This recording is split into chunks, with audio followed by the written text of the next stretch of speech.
So we welcome all of you to this session. And Dr. Geeta, heartiest welcome to you as well. Thank you, Dr. Vasudha. Yeah, we are very happy to see you. And I think discussion with you is going to be very, very informative, I'm sure. And then I also am looking forward to the interaction with you. And it's been a very, very long time that we have also discussed. And that has, I think, been earlier a few years ago. So really glad to have had you today. And thank you very much for your time.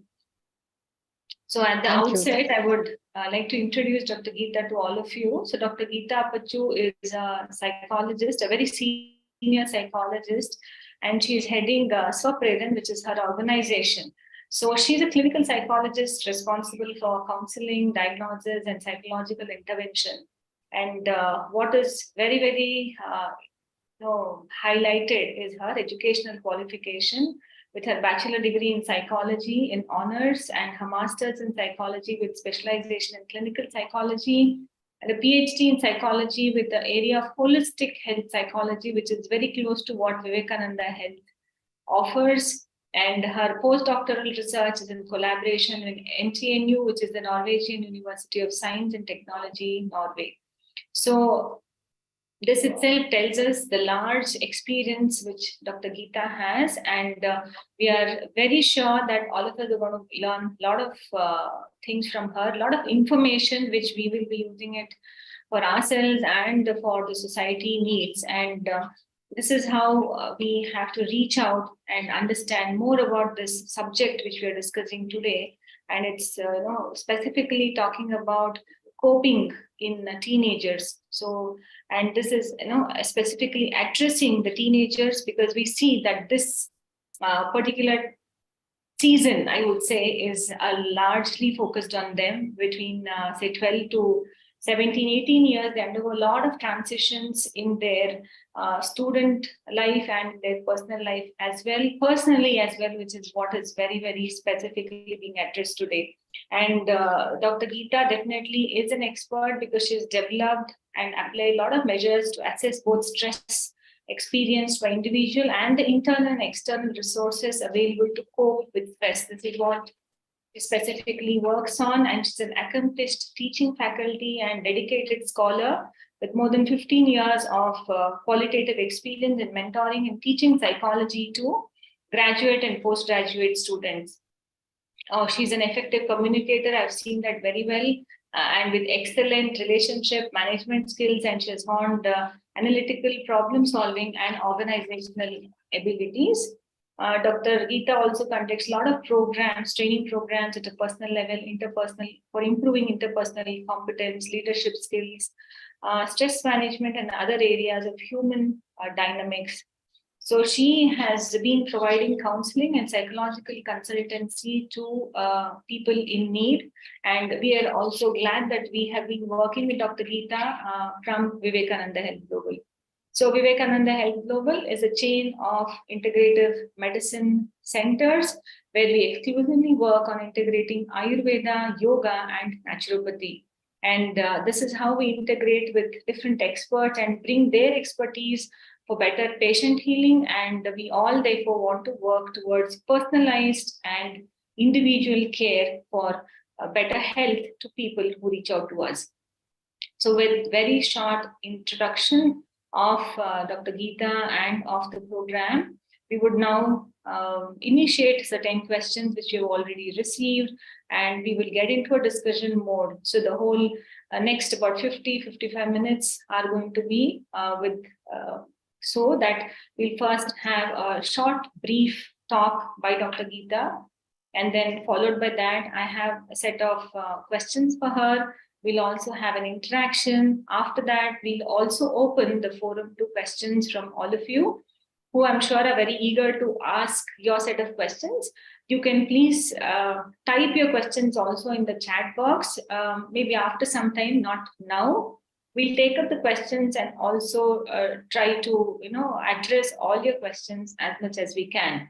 So addressing this topic today, therefore, is impact, stress, its impact and coping in parents and their teenagers. So Dr. Geeta, over to you. Once again, welcome you to this Ask Me Anything session from Vivekananda Health Group. Thank you, Dr. Vasudha. It's always so nice meeting you, be it in person or at least over the screen. Dr. Vasudha, all participants probably know you being, an Ayurveda expert who is basically looking at an holistic way, bringing in yoga intervention also into your treatment modalities. When we start talking about mental wellness, thanks to the pandemic, everybody was so sad when the pandemic came, thanks to the lockdown, which made us realize so many things. But I will say one thing, thanks to the pandemic, I'm sure, Doctor, you will realize that hygiene became a very easy introduction to everyone. Even a little kid wanted to be conscious about hygiene. So most of us learned, what is hygiene. And during this time, I was able to introduce both mental hygiene along with this physical hygiene, which a lot of people became so paranoid about. They thought, we need to wash, we need to sanitize. And at that time, there was so much of a neglect that happened in the way of relationship, maybe in the way of emotional, confusions, maybe a lot of things, a lot of change happened. Now, when we talk about what happened to teenagers, this is something that has happened probably globally, because seeing the clients from across the globe, one thing is that this whole aspect of socializing became very, very different. It was just probably through a chat or sitting at home and trying to meet people across the corners.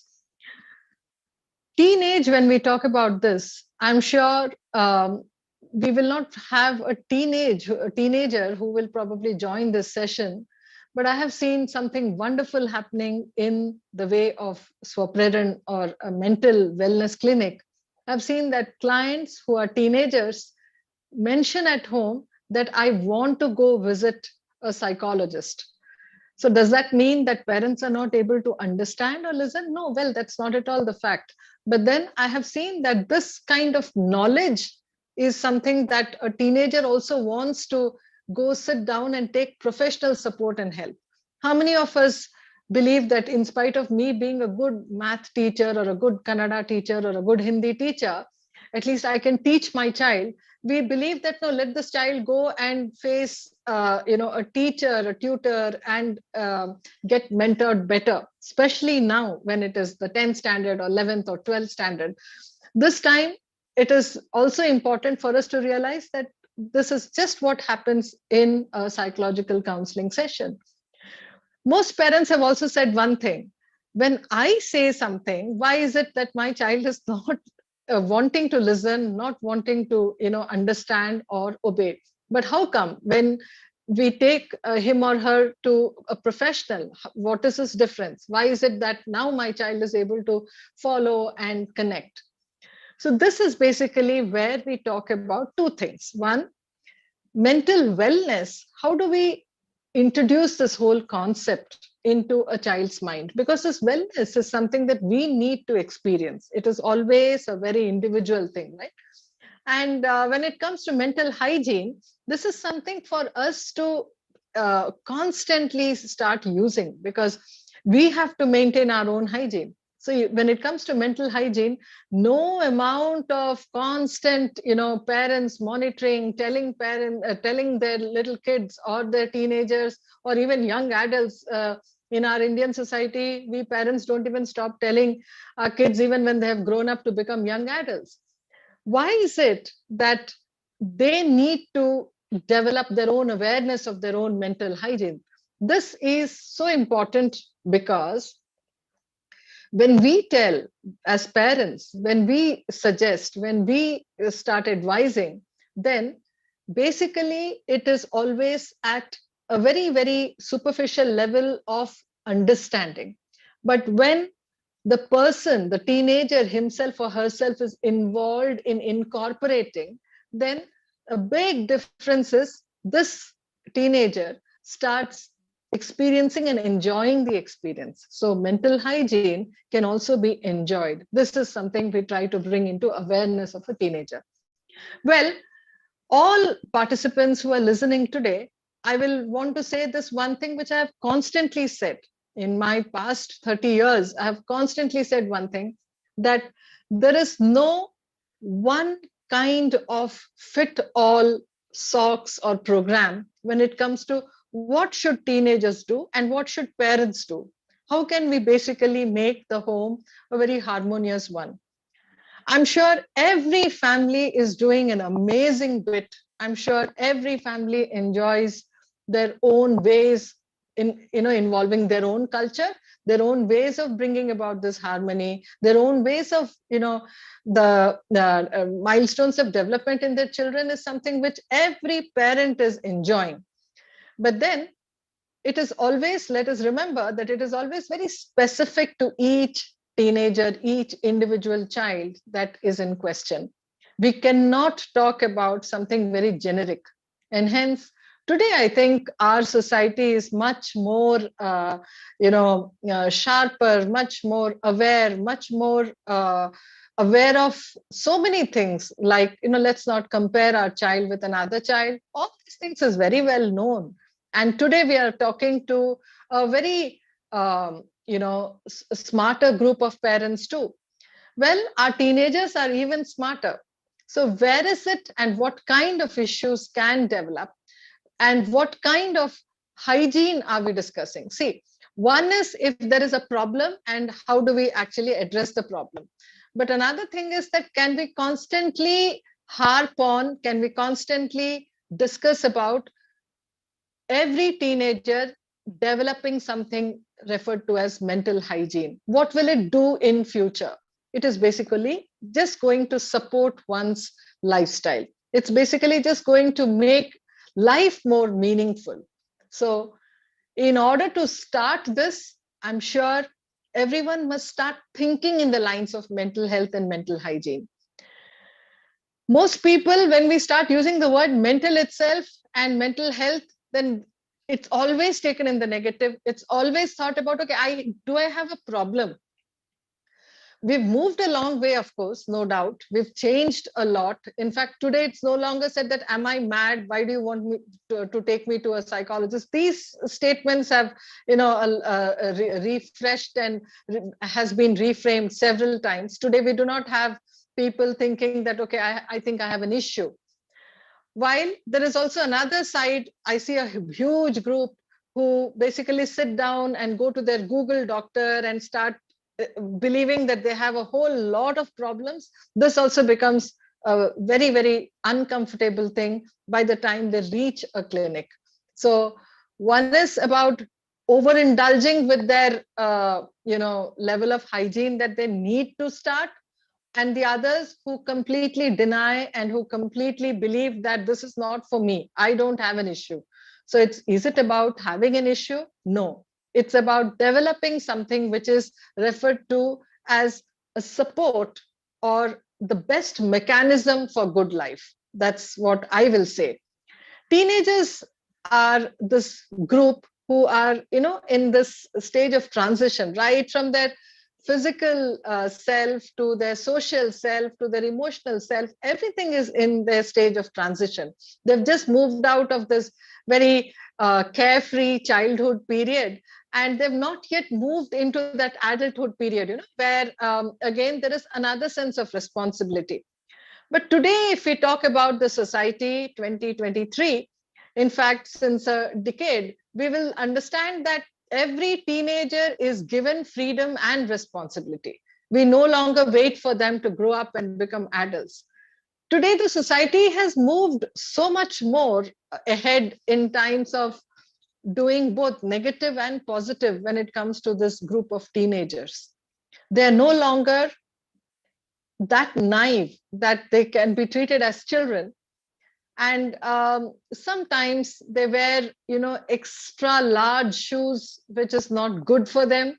So it becomes more painful. The whole journey becomes more painful, trying to feel, behave, and become adults much before their age. So that teenage, that beautiful adolescent period is lost in many of them. That's something that can be a concern in many families. So how do we bridge all this? How do we give them that harmony? It all starts with what kind of readiness do parents have? Have we ever thought of this? We are talking about, at one side, we are talking about the stress that these teenagers experience. There's a whole lot of it today. There is this pressure of academics. There is this pressure of our society for many, many, many reasons. In fact, the more we are evolving, the more we are developing, we have started believing that we need to induce this amount of pressure. But trust me, that's not it. Trust me, we need to actually start developing a better lifestyle where we do not need to live under such pressure. So how can it be done? It requires some amount of mentoring. In this fast-paced world, the way we are running from morning till night, we are just shifting our roles from probably by the hour. Say this is also happening to teenagers. Everything was online for one small stint of maybe 2.5 years, but now again everything is back to square one. Everybody is rushing, doing 10 different things, 10 different courses, 10 different programs. All this is fair enough if we are able to understand that we have the ability to sustain, but not at the cost of our mental hygiene, is what I would want to reaffirm. So when I was talking about the parents' readiness, let me go back there, because yes, when we are talking about the stress in teenagers, most of us parents have started trying to understand, started trying to tell our teenagers, our children, that, it's okay. Don't get into this pressure. And very nice, these days parents tell that it's okay, we are not even concerned about your marks when it comes to academics. They're encouraged to go out and do whatever they like because of peer pressure. My friend is going there, can I also go? Where do we draw the line? This is very specific to family. See, where did all this planning start? Planning started right before our child was born. You'll all agree with me, dear parents, all who are here now in this forum, you'll agree with me that every parent makes a certain kind of a planning. See, in the womb, today, the medical world, people like Dr. Vasudha, everyone, in this world of Ayurveda, in fact, there is nectar, Amrita is there, which is provided to every mother. And we are doing our bit in order to see that there is some kind of a physiological grooming, that grooming is happening within the womb.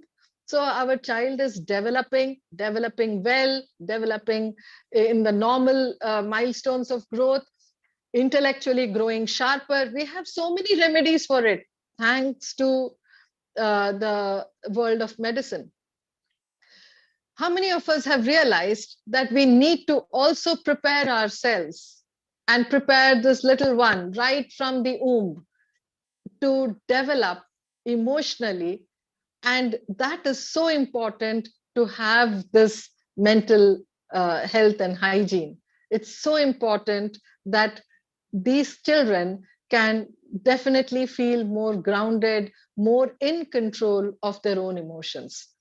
Anywhere I get an opportunity, I constantly talk about, can we learn the art of controlling or being in control of our emotions? It's a lie if anybody says that, no, I don't get angry, right? So it's not about we should not get angry. Being angry is wrong. It's not at all that way. So being in control of emotions is just all about this mental hygiene that I was trying to indicate. So this readiness comes from parents. And how do we plan this child's upbringing? And then probably we have a lot of financial and other security measures to see that our child is being well taken care of. When it comes to diet, even their mothers and fathers have become so aware of what to give and how to take care of the child. Where and how does this mental health and hygiene get neglected? So is it taken for granted? Do we sometimes throw our emotions all over the place just because of our own busy routine? We'll have to find out, and we'll have to check that. It's all about, can we just get the harmony back into our homes? This is the first, and trust me, the only place where the whole testing, training, and everything related to emotional sense of control happens for our teenager to go out and face the world. So it could be a fast-paced society. No worries, our teenagers can definitely be able to face it. Well, I'll still look for questions if that will probably make more sense for me to answer them and maybe make it more meaningful.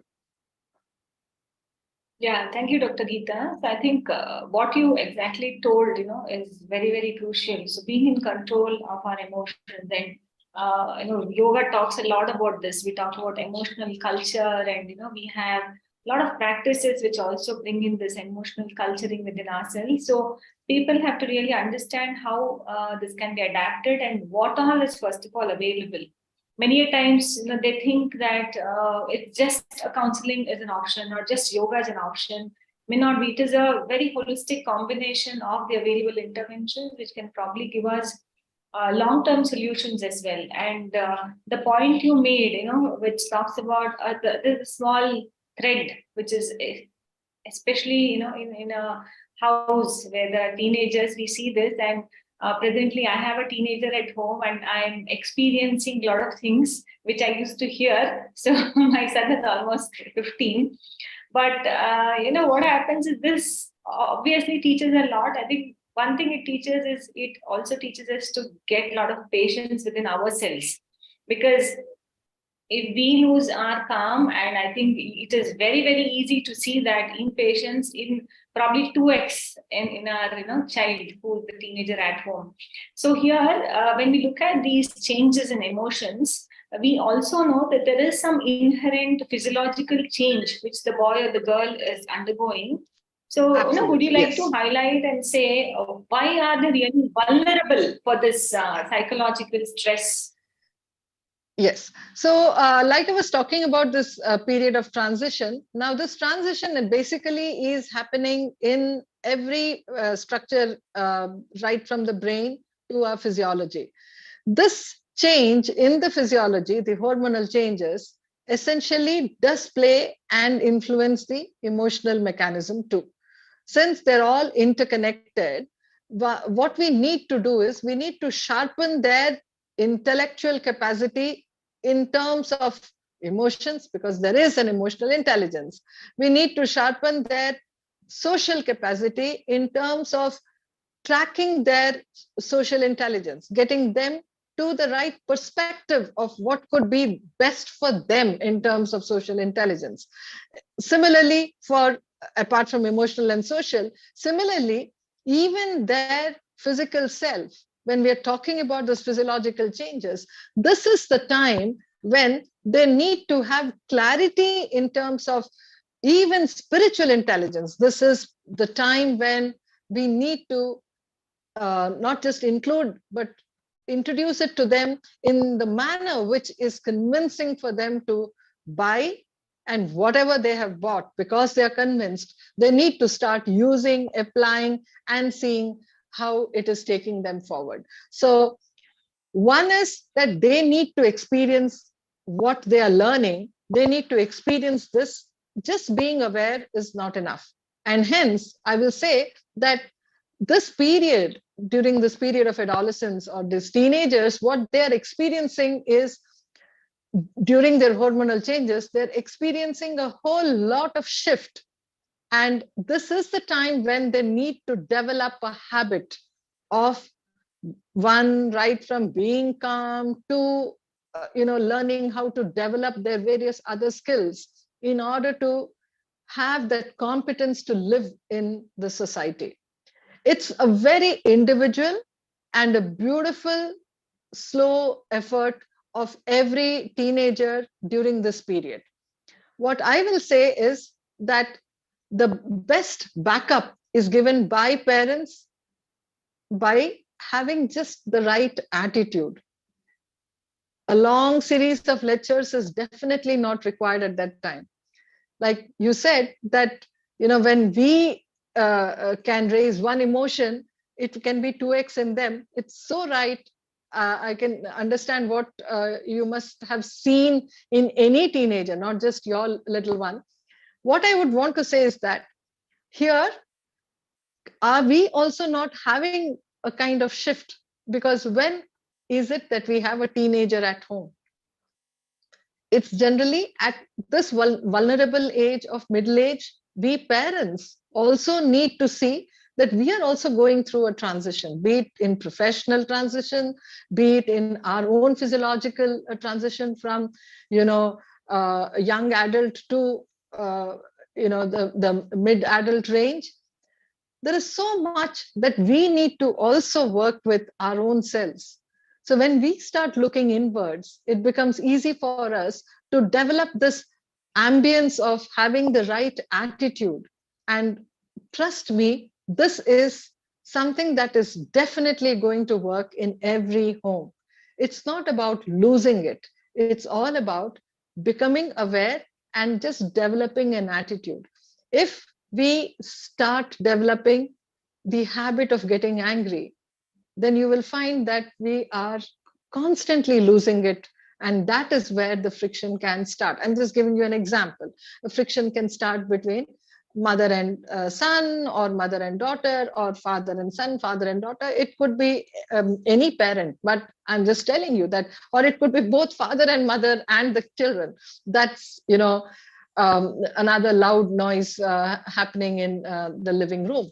So what I would want to indicate is that this is recommended for both the teenagers as well as the parents to understand that we need to look inwards, because even there is a lot of change that is happening within you. You are also equally important during this phase of your life. You cannot get very fatigued, just running this rat race and trying to train and tune your teenager. There's another way of doing it, and that is called as being in control. Yeah.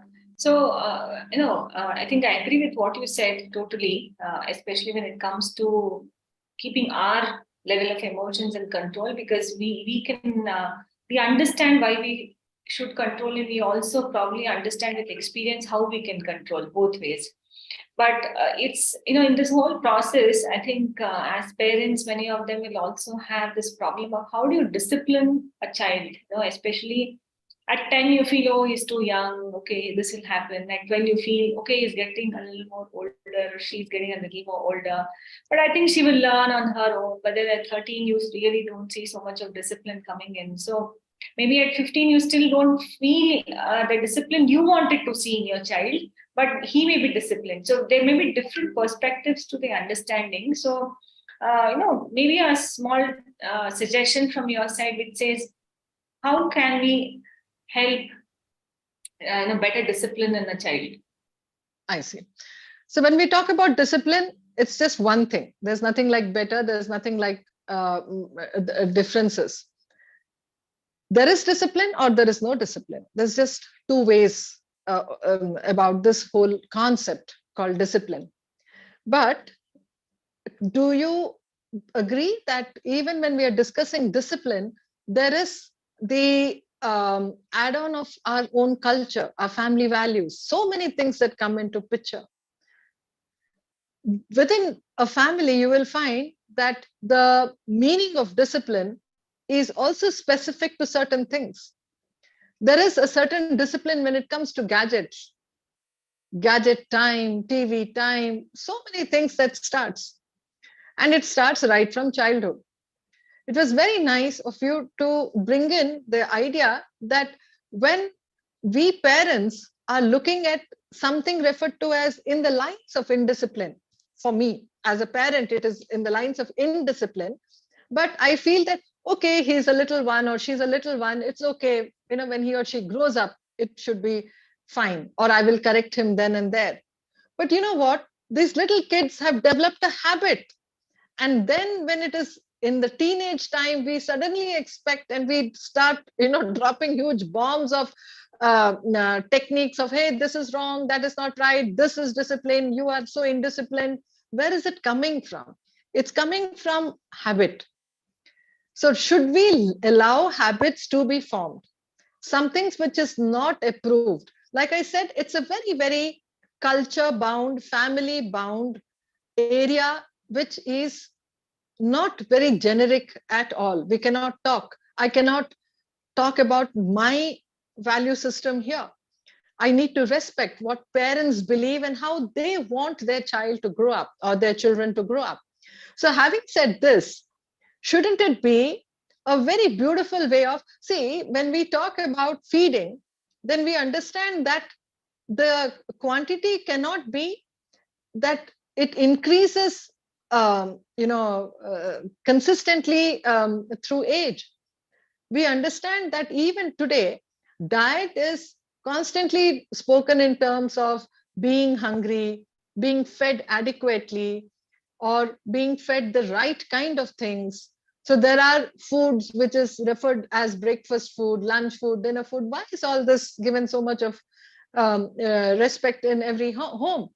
It's just because we want the best for our child in his or her growing stages. Similarly, when it comes to what is the need for discipline?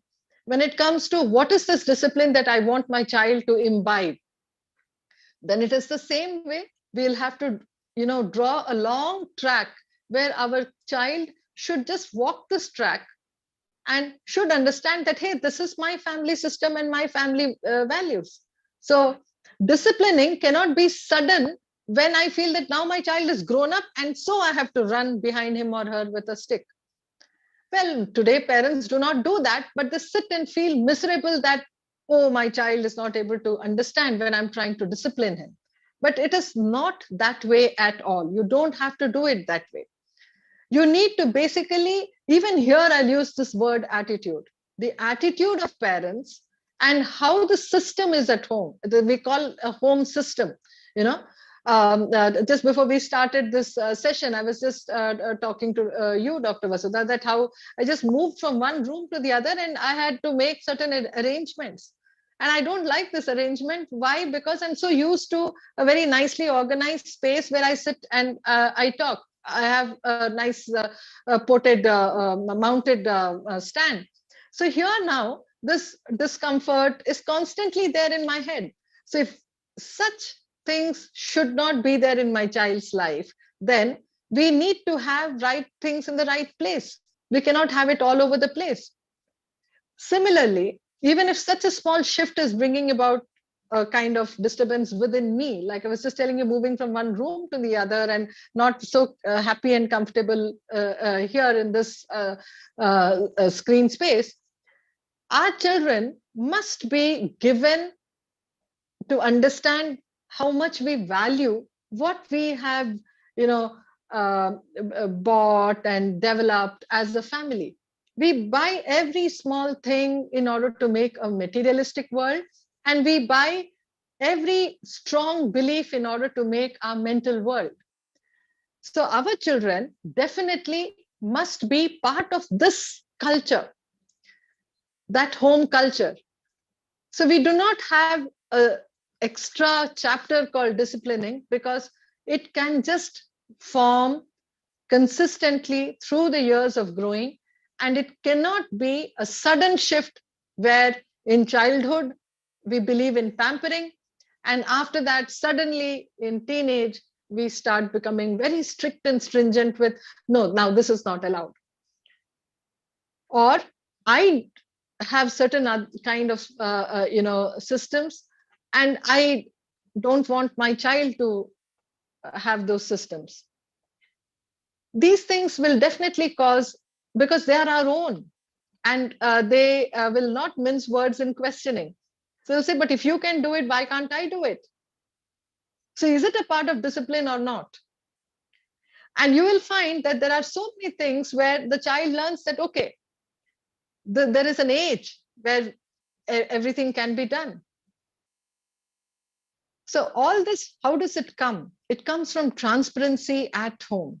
It comes from the kind of system we have at home. It comes from the kind of quality time that we give. All this actually can bring about discipline in the right sense. So disciplining is not like where suddenly I have a list of 10 things which I don't approve in my child. How can it be so suddenly there? It has been there probably earlier, which I neglected earlier as a mother. And now I feel that it is, strongly burdening me, my head, and my whole family and my whole social system. So discipline is a very, very simple and a subtle way of making our child recognize what is good and what is bad, because most often the child is indisciplined or wrong by knowing that this is wrong, knowing the difference between right and wrong, and still continuing to be adventurous and doing those things. And that is when there is so much of discomfort at home that need not be there. Trust me, it's not that difficult also. Yes. Correct. What you're saying is very true. So this is probably, the reason for stress at both the parental level and Parents, at yes. the And teenager, both. and the Yes. teenager. True. And what we have also noticed and the experience is, see, we feel we also, everybody knows, the child is usually growing up watching the parents, and then where are they going to imbibe all this from? Obviously, from the most watched people who are the parents. But in this era of, say, Instagram, a child is always prone to get influenced by a lot of things happening, whether it's social media, internet, Yes. basically right now. So parents also have to be ready somewhere to see some transition in their child. But there was a very interesting question which we have got also on the same lines, that there is a cultural change which we see, which is not very close to what probably we were brought up with when we were in our 20s. But right now, what's the kind of adaptation which parents have to do, and how can it bring down the stress at the parental level, and of course at the teenager also, and this will definitely influence family then. So no, based on your experience, I'm sure you would have got some cases or parents reaching out to you for mobile addiction or internet issues, which are major one of the segment of complaints right now.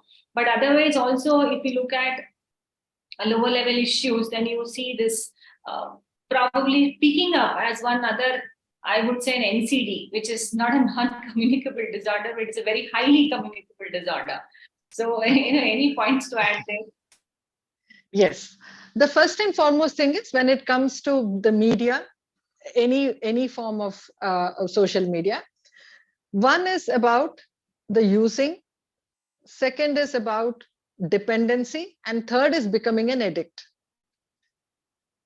Well, this trend is both among the parent generation as well as teenagers, or even younger than them today. I don't even want to say teenagers, because even younger than them, I've seen clients, I've seen families coming from other states, living here, trying to work with their child's addiction to this level. That means, how much have we neglected? Where did we not draw the line that it is in this stage of being an addict? The first and foremost thing is, trust me, all of us parents are constantly aware of how intelligent our child is. We're very aware of, involving that intelligence in saying that, hey, you can do well, you can do better, study for your exams and things like that. If our children use the social media, any platform, for knowledge or for entertainment, then they have to be intelligent consistently, not to become slaves and victims. When they become addicts, then they are at that stage where they have completely surrendered and they are a victim there, and they're not actually processing most of what they are seeing. That is when they are at the addict level. So be it gaming addiction, be it any other form of social media addiction, much before the addiction, when there is a consistent usage, at that time, a whole lot of positive changes can be brought about. And this is much more healthy and easy for the child to work with, for her or him to work with. So once we have not put a stop, and we are very happy that the child is sitting in one place. So it starts in early and late childhood period.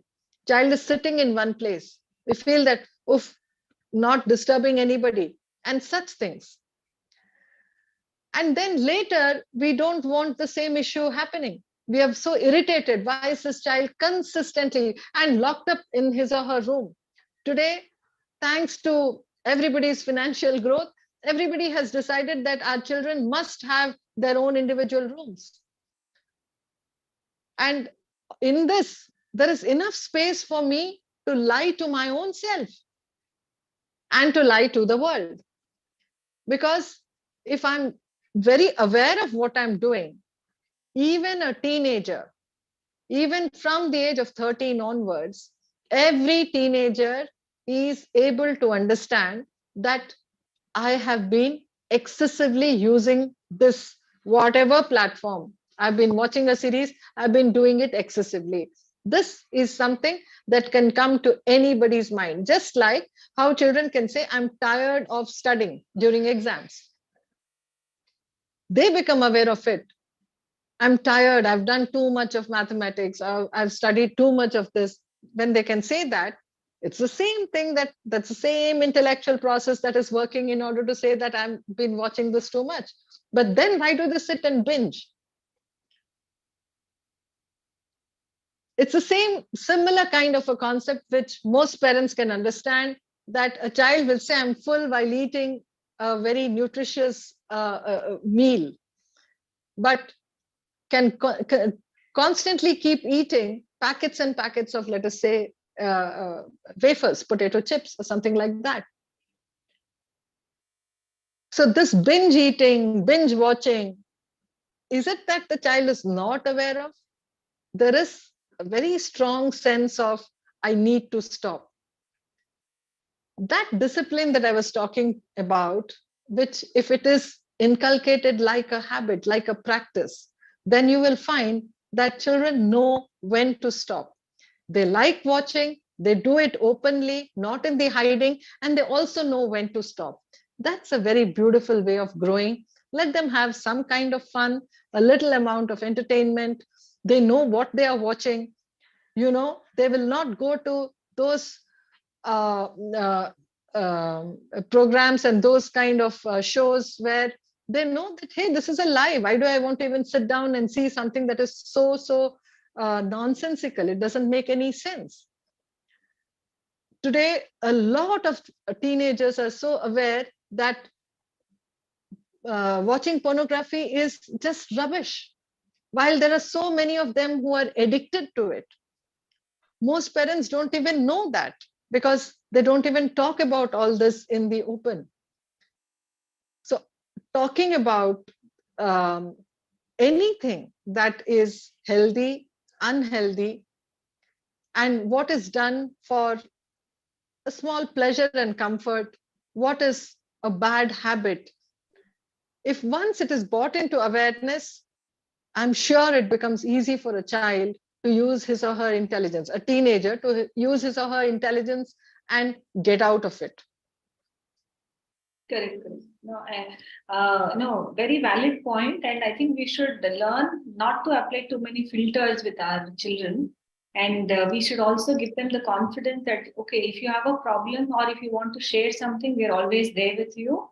So Absolutely. and I think if we inculcate that, they come back, because I also see that, my son comes back and he wants to share something in school. So he even shares that, okay, our class and our senior class had a fight today. Probably he shares that because he feels, okay, and we are not going to be really troubling him, saying, okay, why did you fight, and that's not good, etc. So somewhere we also have to show that openness. But yes, sometimes still things might go unnoticed, so everything is not in our hands. So I think we've discussed a lot about different situational issues, and we can definitely go on this topic. It's a very large topic to explore, and it is a topic where people can explore their, also, because there's so many questions related to parent-child relationship, especially when it comes to teenagers. But it will be good to give away certain practical approaches to dealing these situations as well. Like, you have been a very holistic, psychologist. So when it comes to this, you can probably suggest what else you would Yes. suggest apart from counseling when it comes to, say, a case of stress. Especially, this is the phase, many children are finishing up exams, some are still giving, even a 10th standard exams is still going on for some of them. And then if they're in class 12, they come up with competitive exams. And what I have Yes. seen, whether it is parents, mostly, they feel, okay, if we tell them to do yoga, no, he has so much to study, or she has so much to study. An hour of yoga, or even forget about an hour, half an hour of yoga, like, you're going to eat away so much of time. So, what about suggestions from your end on handling stress, especially? Okay. So to handle stress, now when you were talking about one, you're probably talking about the academic stress that comes because of the pressure of examinations and to do well, because most often this is the age bracket where they are in their 10th, and we need to really showcase our 10th marks, because today that's one thing which nobody wants to deny. They may say, no, no, no, I'm okay, whatever my child gets, but still we want to see a very nice looking marks card there. Well, the first and foremost thing, like I said, the home ambience really matters. So if our children understand what is the difference between being disciplined and what is the difference between being open and transparent at home, where does it start? Like I said, the tips for having discipline in our children is not something that we should start when our child is entering into teenage. Let's do it right from the start. And most often, this is an attitude which is translated from elders to our children. So let it be of one kind. If we are trying to inculcate some discipline in our children, let it be always there with everybody at home. That is when the harmony is maintained. Talking about stress, the other reason for the stress to increase in any teenager will be when the child is either trying to put his or her best foot forward and not able to maintain the pace, and there is pressure also from the outside, external pressure. Here, if we stand as good support systems, you will find that the child is able to understand that I can develop a life of my own. I don't need to succumb to any kind of an external pressure. The tips that you were asking, what should it be for these teenagers who are basically facing exams? The first and foremost thing is, across the world, this is the age where every teenager is basically in their 10th, 11th, or 12th standard. Now, when everyone can do it, then I can do it. This is basically the first rule, underlying concept that every child must believe in. Now, when we talk about even parents trying to say that just put your 24 hours and 100% into academics, here I would want to correct every parent that overindulging in anything is wrong, is what we were talking about when we were talking about a bad health habit. So I was talking about, there is something called as usage, there is something called as becoming an addict, which is in the other extreme, and dependent is in between. So like that, can we actually make the best of our child just because a child is sitting for 24 hours in front of his or her books and preparing? Trust me, no. This is something where you will find that it has very, very short-term effects, and what we want in our child is to groom with knowledge, the right amount of knowledge, good memory, as well as also to be able to sustain the pressure of be it performance, examination performance, and everything. So every teenager's day must be happily divided into doing a lot of physical activities, doing a lot of academic activities, because this is the age where there's nothing much given. But also, there should be a lot of involvement at home. This is the time where parents should show a very transparent relationship between them and the teenager, so that the teenager is able to enjoy taking up responsibility. So I'm saying not just yoga, do even other things. So can't we spare an hour for yoga? Well, what will be the benefits? Because somebody was saying that no, when there is no time now, I want my child to study for all the time, so there's no time, I can't even spare this 1 hour or half an hour. Maybe some parents are telling, maybe some children will give such an excuse. Probably this is time for us to say that it is a proven research that if you have yoga, which is so therapeutic, like a habit, you will not be able to sit down to study till you've done your entire uh, yoga program that you have felt good about. It is like a small program that you build for yourself. It could be 45 minutes or 1 hour. Now, how many of you will believe, good yoga practitioners who are participating in this forum will believe that this takes care of, it gives us like a coating or a protection for 24 hours. So if you do specific techniques in yoga, you will find that your memory is enhanced better. You will be able to, take a lot more in a shorter duration of time. You'll be much better off than just sitting and cramming in front of your books. So it's about doing yoga with the entire acceptance of, this is my time to commit myself not only for asanas through my body to my mind, where pranayama will also be able to help you to energize and oxygenate the frontal lobe of your brain. So once this is done, then you will be able to sit down and conquer your academics faster than anyone who is not doing it. So having said that, I'm actually trying to tell every teenager that it's not only when you have exams. Let every day's routine be a well accepted schedule for you. Let it be something which is a combination of several things put together. Some amount of fun, some amount of acceptance of how your body is behaving, how you're learning to have this good control of yourself. So an hour of yoga will definitely be the most beneficial thing for you to do. Most of you probably like gymming, some of you like Zumba. Make it all available for you. Nothing should be excessively done, is yes something that I will say, so that you can distribute your time much better now that you have the pressure of examinations.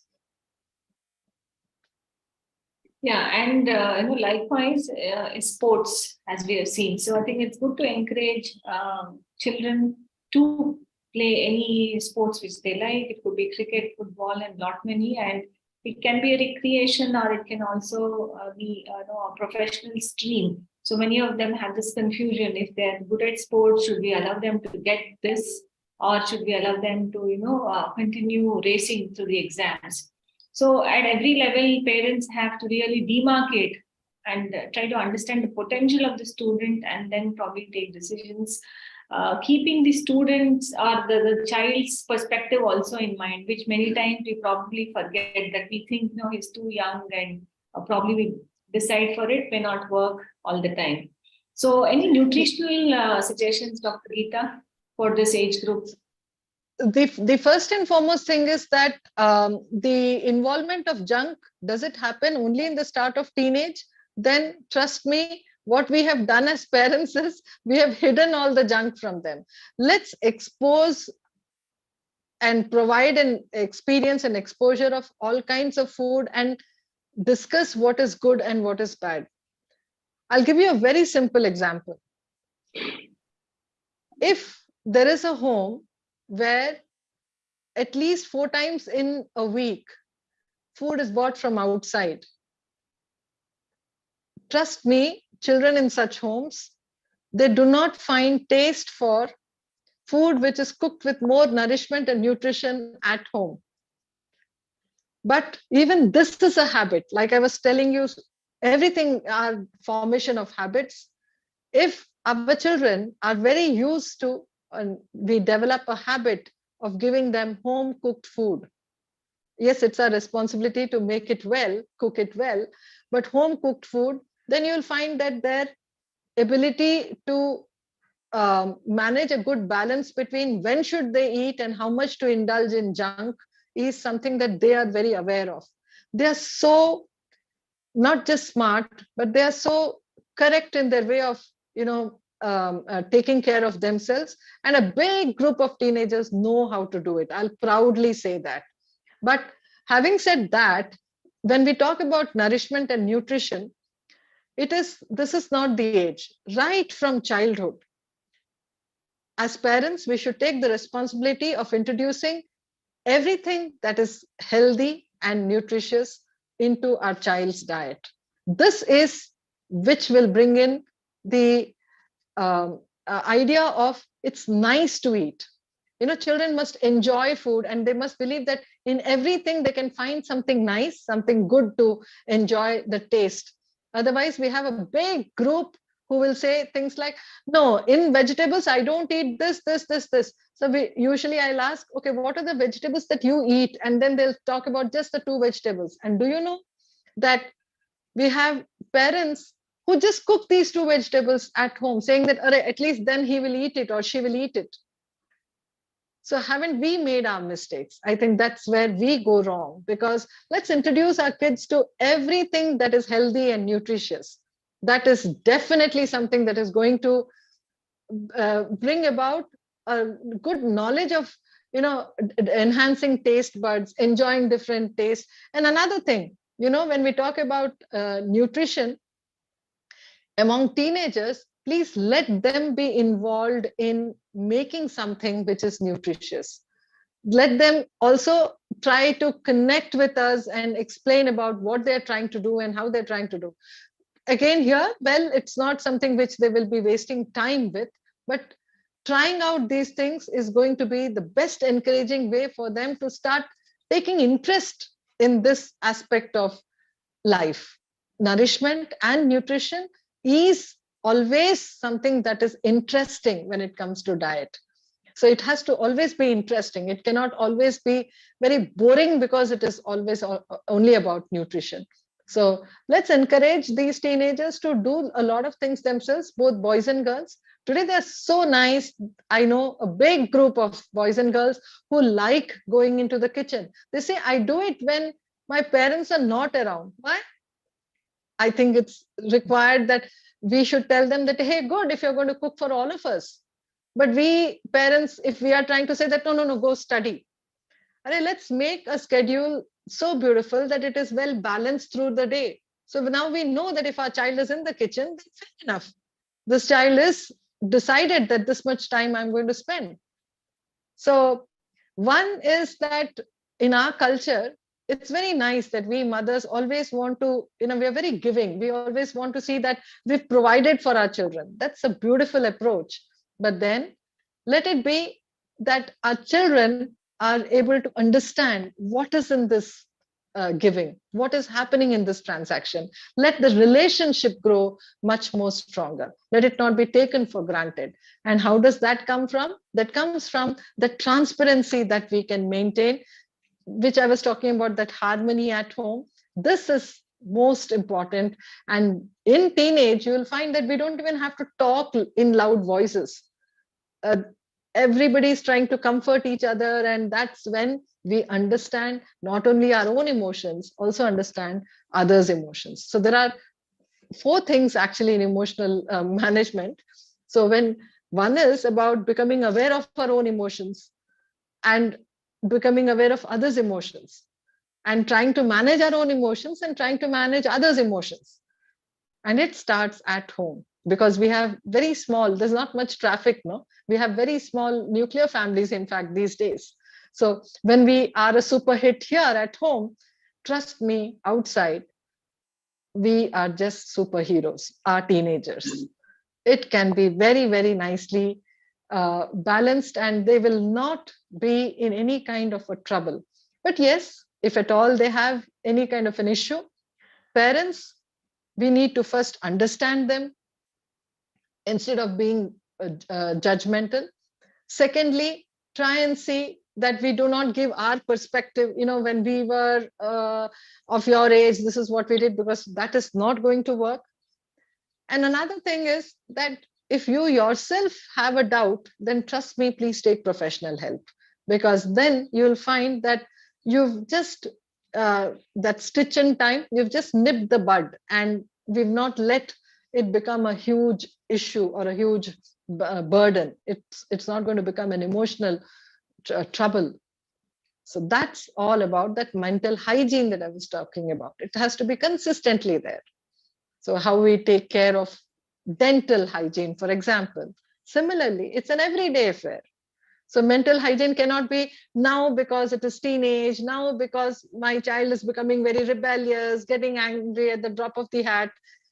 We understand that everything, there is a consistent change. Even during adulthood, personality changes is happening. So we're all, like I said, we're all going through a lot of changes. The food we eat brings about so much of change.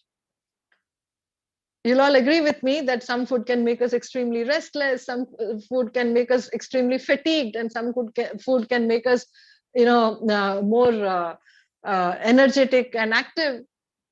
So everything has a role to play, but this is the master. If once this is in control, then life is just so beautiful.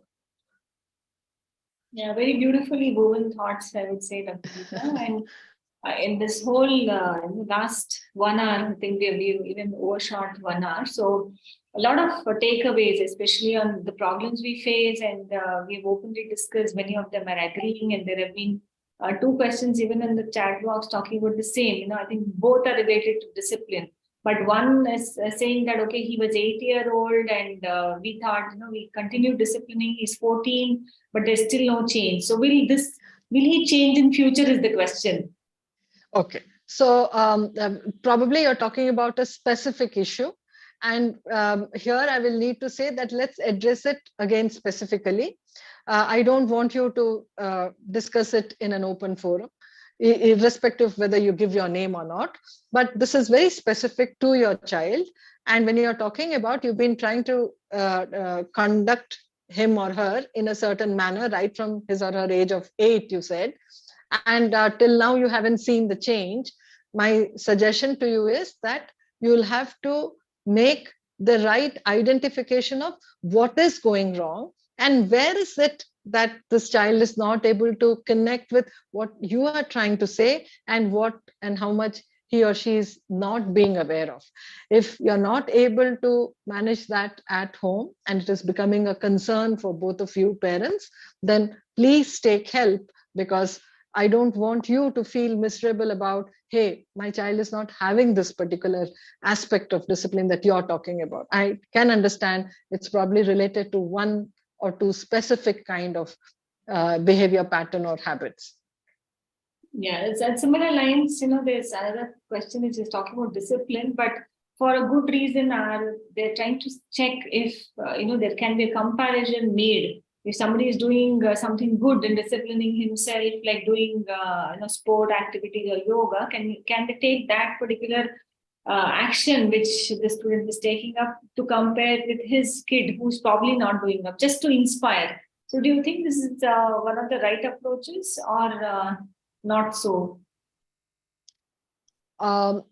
Comparison is an absolute waste of our whole speech. So it will become like the word is called, the lay word is called gyan. Stop giving me gyan, ma, is what I believe one of my clients was telling me is what she hears from her son. So comparison. See, when we right from a very, very early age in most home cultures, what we do is we start talking about, even in our stories, we start talking about the hero, the character, and constantly, what is in our mind, at the back of our mind, that I wish my child picks up all these qualities of this character. But you know what? Your child is enjoying the story. Every child likes to hear stories, just enjoying the story. All the awe factor is about everything. It could be about the negative character and the positive character. So when the intellectual development is happening in our children, then you understand that the takeaway from every story, every character is something that he or she is building up as core values within himself or herself. So when you compare, you are at a loss because they're trying to make an idea about, hey, this is who my father is and mother is. So we are not that. We love our kids. And when we love our kids, this comparison that we are doing is basically showing our insecurity and showing our insufficiency, that I will call his name and her name and so many people into your plate and see, this is how, you can also change like this people and that person. No. If you find that your child has started following a certain personality, then let your child talk. And when your child is talking, listen and find out what is it that your child is relating to. And that way you can see that your inputs in terms of constructs, because what are we trying to do by talking about other personalities, doing this comparison with other children? What we are trying to do is, we are just at the end of this whole story, we are trying to just see that our child imbibes these characteristics. So until and unless our child is convinced, this child will not start developing those characteristics, right? So hence comparison is a waste. It's a waste of the style in which we are trying to bring about the change. Your whole approach that we want our child to change, we want this positive thing to happen, is wonderful, done. But then this comparing, believing that by telling about him, her and all of that, maybe our child will also start doing the same, it will not happen. Because already what the child is doing is, the child is sitting and comparing. Now, like if it's a mother, then my mother is constantly always comparing.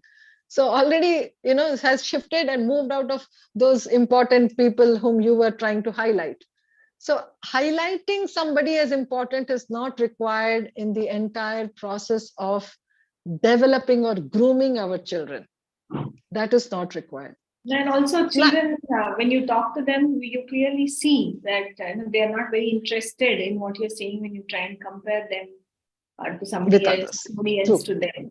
Correct. True. So I think the long session today, Dr. Geeta, and wonderful insights. People definitely will have a lot of questions. So you can all reach out to us or to Dr. Geeta. We'll help you reach out to Dr. Geeta. You can contact the support desk at Vivekananda Health Global. So overall takeaways, I think, were very, very specific, and I would say that I would probably feel and resonate if I'm sure the others would also resonate if I say that they had a lot to understand and also a lot to probably change for themselves and their children. Because right attitude in parents to bring in the home system, as you were talking about, and being a part of the dream of our child is something which we as parents should do. We should allow them to dream big and be a part of their dreams, as well as make them part of our dreams, because we are also people still, not very old. We still have a lot going through transition. So coexistence, I think, matters a lot nowadays. And most of them who have attended here, or like both of us, all of us are professionals. So likewise, the game at home continues, but then I think the reciprocation from either ends is also very, very important. So thanks a lot, Dr. Geeta, for your time, and really appreciate your efforts during these last few decades of your practice. And we look forward to meeting you again, and we'll continue working with you in future as well. So thank you very much. Thank you everyone who joined us. Thank you. Thank you. Namaste. Good day to you. Good evening. Good day to everyone. Bye. Thank you. Bye.